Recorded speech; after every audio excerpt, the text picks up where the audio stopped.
Hello, Todd Clemens, Okeechobee Livestock Market, and here's your weekly market report. I've been gone, my brother. You did a good job.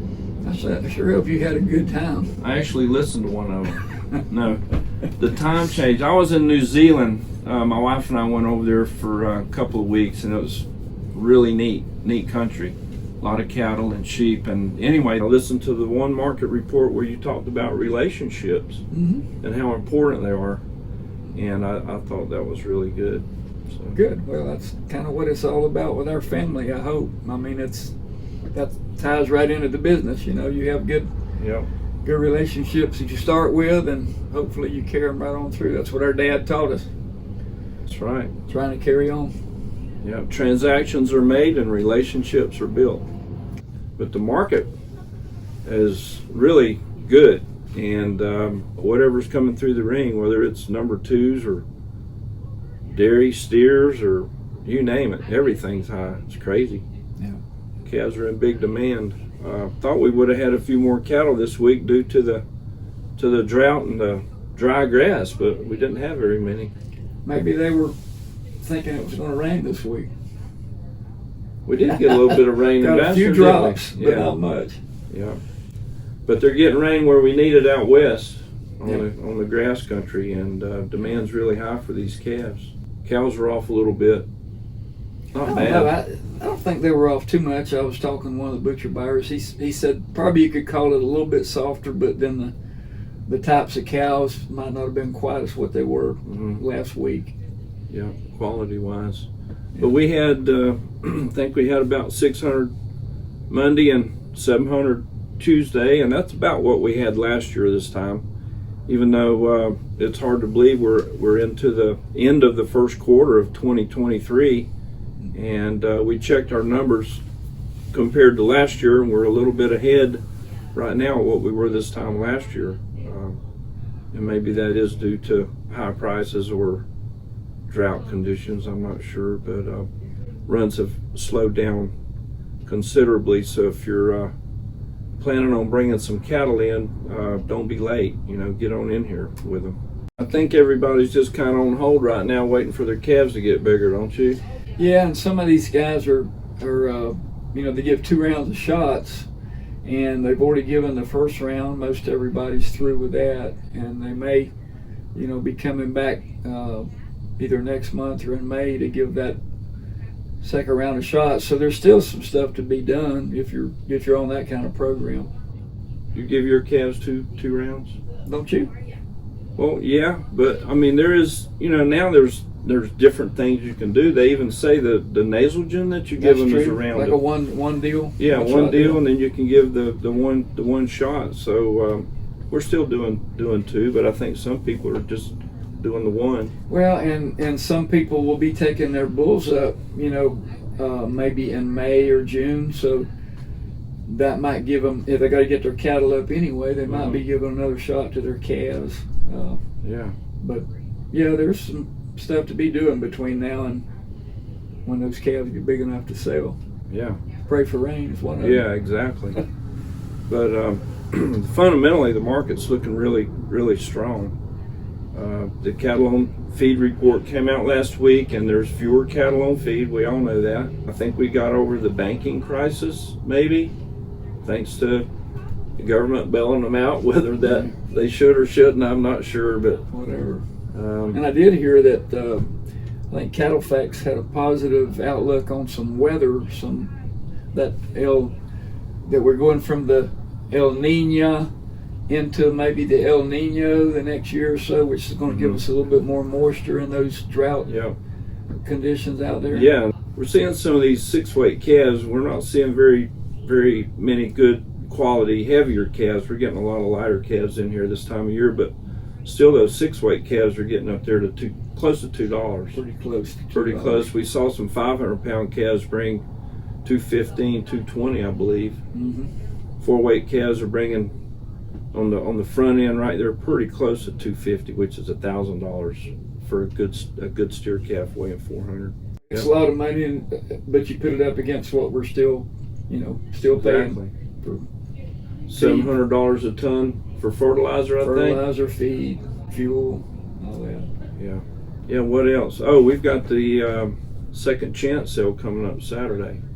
Yes, we do. That's the second chance sale. This is the second year we've done that, and that's for these kids that their animals, steers and hogs, might not have made the grade or the weigh in, or might have been a little bit too rowdy and they couldn't handle them. And we've got, I think, up to about 40 something, 45, 50, maybe 50 hogs, and I think 15 or 16 steers. Wow. So that'll be pretty fun to watch, and hopefully some of you folks might want to come out and bid on some of these animals and put you some meat in the freezer.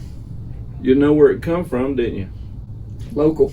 It would be from local. And that was funny when I went to New Zealand, and I don't know if they do it here or not, but I went to McDonald's. I wanted to see what a McDonald's would be like in another country that's known for having good beef and sheep, but McDonald's doesn't serve lamb burgers. They serve hamburgers just like here. But when I walked in there to the counter, underneath the counter was a map, and it said Big Mac, and it pointed an arrow to a town in New Zealand, a specific place in their country where that meat came from.